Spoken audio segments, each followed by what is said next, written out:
Hello guys, nandito kami sa Trollhättan and sobrang lamig sa labas guys. Tignan nyo naman, winter na winter. So sa Trollhättan may nakita kami skating area guys. Sobrang daming mga bata dito kasama yung mga magulang nila. And nagtry ako mag-skating guys for the first time in my life. O sobrang hirap guys, tignan nyo. So nahihirapan ako, may suporta ako na kahoy para lang maging balance yung paglalakad ko. Pero guys, sobrang dulas at sobrang hirap. Var är din då? Var är din? Var? Jag ser ingen. Håll nu i din, Kalle, annars så ramlar du. Nej. Du får hålla i den, annars så ramlar du, gubben. Här har du den. Du får titta. Kom igen.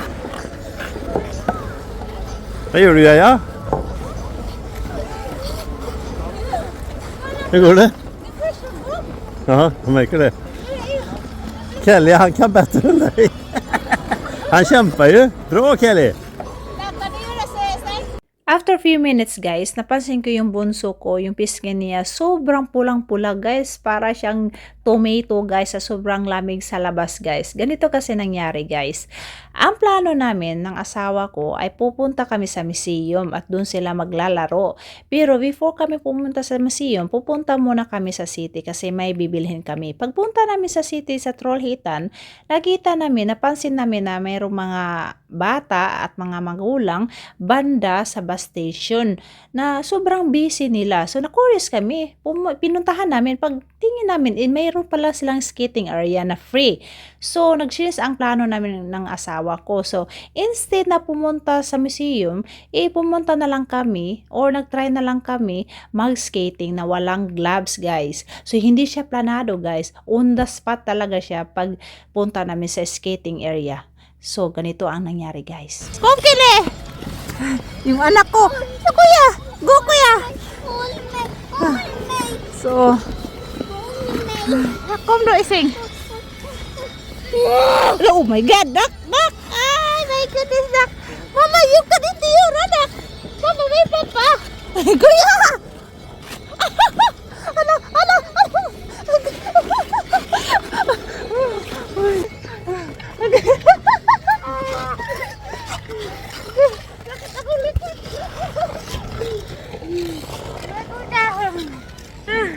Turog lamig dito. Oh my goodness. Yung mga anak ko. First time ko pa makatry ng skating dito. Nandito kami sa Trollhättan. Ay, yung asawa ko, easy lang niya pag skating guys.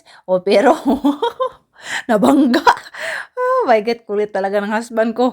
So, yung mga anak ko guys, pati yung bunso ko, sobrang ayaw na niya mag-give up na siya na guys. Sobrang lamig sa labas. Gusto na niyang umuwi. Pagod na daw yung paa niya. Pero yung mga batang iba, enjoy na enjoy guys. Pero yung anak ko, anong ginawa? Higa lang na higa siya. So, makita niyo banda dyan sa maliit na bahay. Dyan, pwede kayong humiram ng sapatos at helmet. Pwede guys. Wala siyang bayad guys. Pero yung anak ko, hindi na niya kaya. Galit na siya guys. Kita niyo naman ang mukha niya. Sobrang pulang-pula. Ayaw na niyang mag-skating. First time ko pa dito. Hirap. So hirap. Ang hirap para mag-skating. Pag hindi ka marunong, pag first time mo lang maka-skating, sobrang hirap. Yung asawa ko, magaling na siya mag-skating kasi dito pa siya lumaki sa ibang bansa. Itong dala kong anak, tinatry nila mag-skating. Pina-practice nila paming balance ang mga paa nila. Ganito, ganyan. Ang paa mo, kapag first time mo ba? Hula, miseng. Why din? Hula.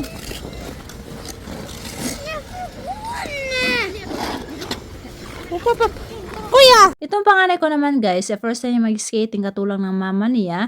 So, makikita niyo sa video, nahihirapan siya maglakad. So, tinatry niya talagang umusad guys sa bawat paglalakad niya. So, makikita niyo sa video, may hawak siyang kahoy. Iyang kahoy na yan ay pangsuporta sa mga taong hindi pa marunong mag-skating. So ito namang batang ito, sabi niya, "Push mama para umusad naman ako sa paglalakad mama." So tinulungan ko siya. So after a few minutes, oh, marunong na siya guys. Sumabay na siya sa ibang mga bata.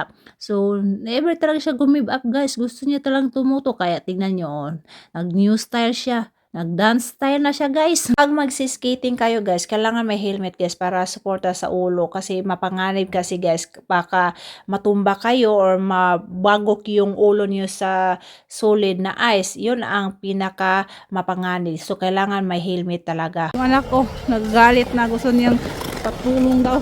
Nak, utro po kung di ka balunak. Asar mo yung papa. Sige, puta. Sige nak, puta. Sige, push mo yan. Agay, sige nak. Sige nak. Napa kay kahoy nak. Gamita mo ng kahoy. Nak, gamita ang kahoy nak. Guy. Nak.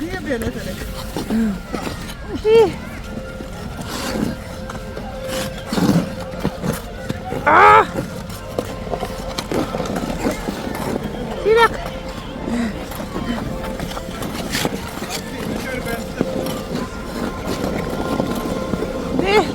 Ano nangyari guys, yung panganay ko sabi niya, "Mama, kaya ko na mag-skating mama, sunodin ako maggamit ng kahoy pang suporta." Tingnan niyo mama, oh, sobrang yabang ng anak kong panganay guys. Marunong na daw siya. Tingnan niyo, oh, marunong na nga guys. After few minutes, bilib na nga ako sa mga anak ko. Ito yung anak ko namang bunso, tinutulungan ng husband ko. Pero marunong na yung bunso na yan guys. After few minutes guys, my goodness. Ako guys, mga pila ka hours pa guys, hindi talaga ako marunong guys mag-skating. So, kahit na umuwi na kami, hindi pa rin ako marunong. Yung anak ko, tignan yung anak kong puso guys. Pagod na daw siya, ayaw na niya. Sobrang sakit na ng paa niya, gusto niyang umuwi. So, pag magsuot kasi kayo ng sapatos guys, kailangan talaga mahigpit. Kung hindi mahigpit yung pagtali guys, mahirapan kayong maglakad. So, matutumba kayo. So, talagang mahirap talaga guys. Pero yung asawa ko, charot! Yung mga anak ko, yung husband ko guys, sila marunong na. Ako hindi pa. Sao na lang ni. Like, do you video me? Oh, puta. Ene, you do say ana bura guys. Jag ska starta nu. Oh, there är det startat. Vilket håll det hållet? Filipina and Kelly. Framåt in. Du tar framåt.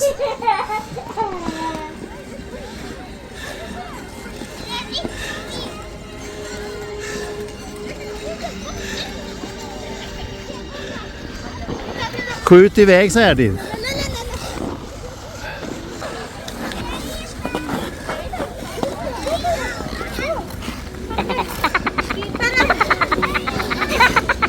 Filipina och nice.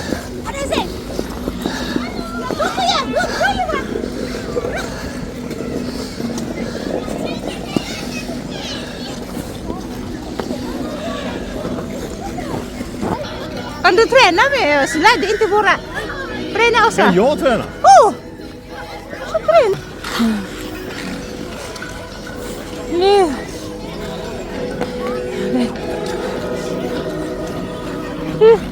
Tira. Tingnan niyo. Sobrang hirap nito. Hirap pala. Para kayo nagsusuot ng sandal. Ganito rin ako nung first time ko nagsuot ng sandal. Kiwa. Status.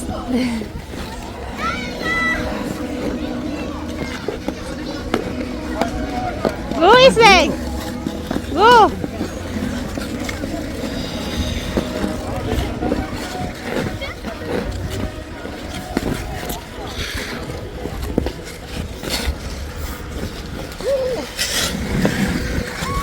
Hello Iseng.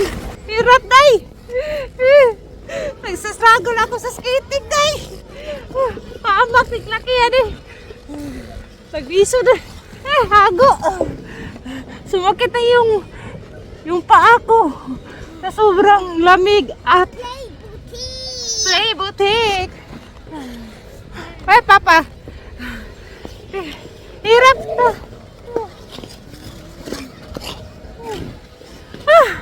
Kuya.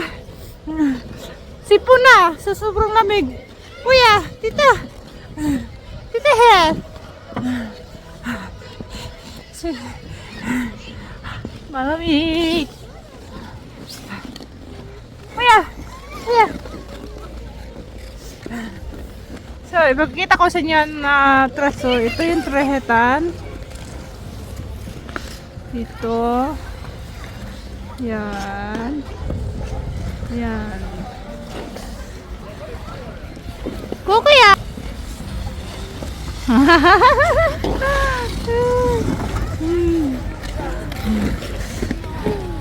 Kuya! OMG, natatawa ko sa sarili ko kasi ilang oras na kami sa skating area pero at the end, hindi pa rin ako marunong mag-skating guys. Yung dalawa naming mga anak, marunong na sila mag-skating after a few minutes. Pero ako, oh my God, nahihirapan ako maglakad guys. So gumamit ako ng pag-support ng kahoy para umuusad naman ako sa paglalakad. Pero tignan nyo, para akong pato sa paglalakad. Tawang-tawa ako sa sarili ko. Sabi ko sa asawa ko, mamaya na lang tayo umuwi isling kasi gusto talaga akong matutong mag-skating. Wala ito sa Pilipinas eh. Pagka Sabado, pumunta kami sa ibang ice skating area kung saan makikita sa loob ng building. So pagpasok nyo lang naman is wala siyang bayad kasi ang may-ari nito ang municipality. So pili kayong mag-ice skating dito. So kailangan nyo lang naman magdala ng sariling helmet at sapatos kasi hindi po libre yung sapatos at helmet dito. May bayad po 20 crowns per pieces. So kailangan nyo magdala, tignan nyo, nagdala kami ng mga sariling sapatos at helmet. So, ang kaibahan lang naman sa ice skating sa Trollhättan kasi labas yun, di ba? So, ang gamit nila is nature na ice. So, dito naman sa building, sa loob talaga ng building, artificial yung ice skating area nila. So, iba yung resulta. Kasi maganda yung ice skating sa building kasi plain siya. So, artificial mas maganda kaysa nature na ice skating.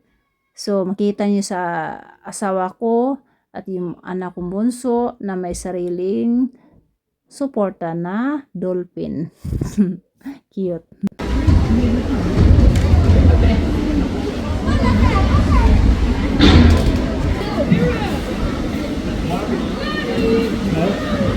Itong panganay ko naman ay wala sa mood kasi ayaw niya mag-skating kasi napapagod na yung paa niya. Nag-skating na siya sa Trollhättan at mag-skating na naman siya. So nagagalit siya. Ayaw niya talaga. Gusto niya talagang umuwi. Ayaw ko dito, mama. No, come, listen, come. Go na! Tukti rin, anak! Oh. Go! Tori nara! Go, kine! Go! Go, kuya! Come to mama! Yun do! Karusot? Ha? Ah! Wildiw ka? Ka, kuya? Ha? Dito!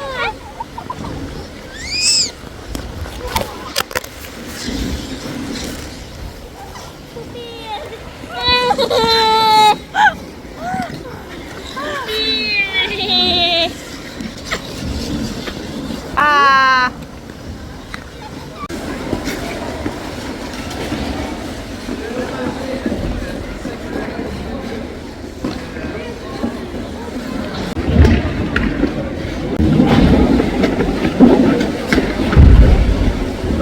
Dito sa banda, may mga helmet at sapatos kayong pwedeng hiramin pero kailangan kayong magbayad ng 20 crowns. So may iba't ibang mga sizes yung mga sapatos at yung helmet. So makikita niyo sa video yung anak ko ayaw na niyang maglakad kasi masakit na yung mga paa niya. Nagagalit siya kasi bakit na naman mag-skating nag-skating na tayo sa Trollhättan, mag-skating na naman tayo mama, sakit na yung paa ko. Kom, ska vi åka? Det? Jo, och du? Ha? Vill du åka? Här.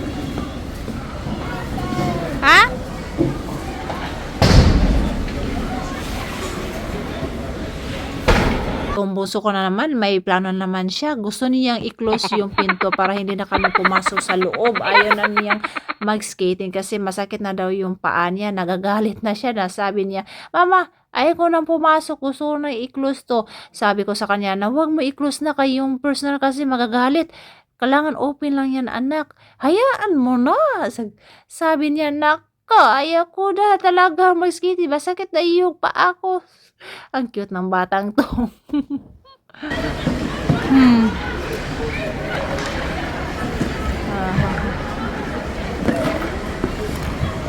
Lustingin, anak.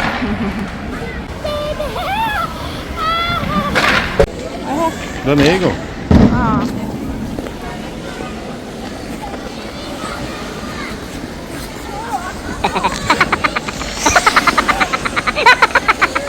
Makikita niyo sa video na lagi akong natutumba pero hindi talaga ako susuko kasi gusto kong matuto mag-skating para next time marunong na ako. So, I give you advice guys. Kung gusto niyo mag-skating doon sa artificial na skating area kasi maganda mag-skating. Kung bakit? Kasi yung floor ng artificial skating area is sobrang shiny and maganda siyang i-skating guys.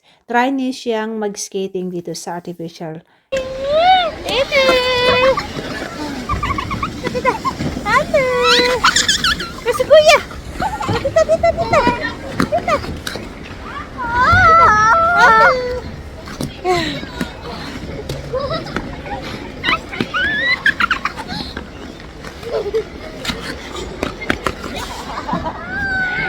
Ano? Ay, sabi na. May anak akong galit. Si Din. Ayaw niya pumunta dito sa skating area. Ano?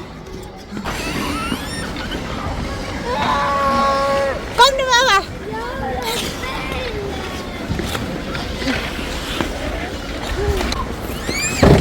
Yun. Ayun. Hello. Kuya, tita kuya. Ayaw niya, galit siya. Ayaw niya talaga pumunta.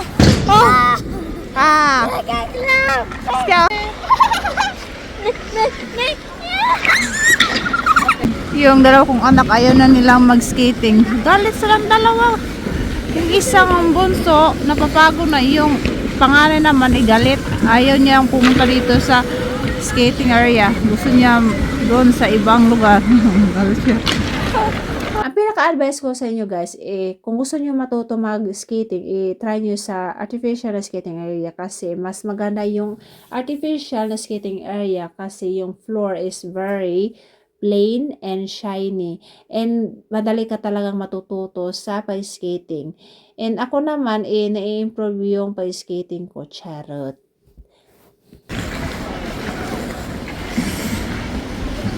Bro, you bat. Look to the side. So, cool.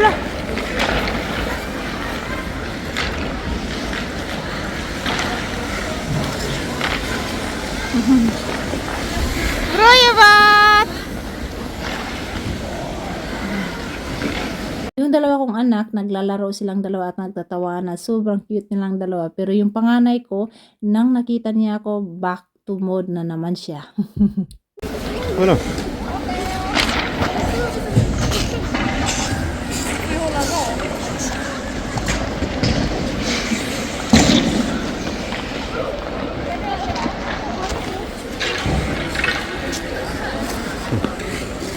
Ute och gå.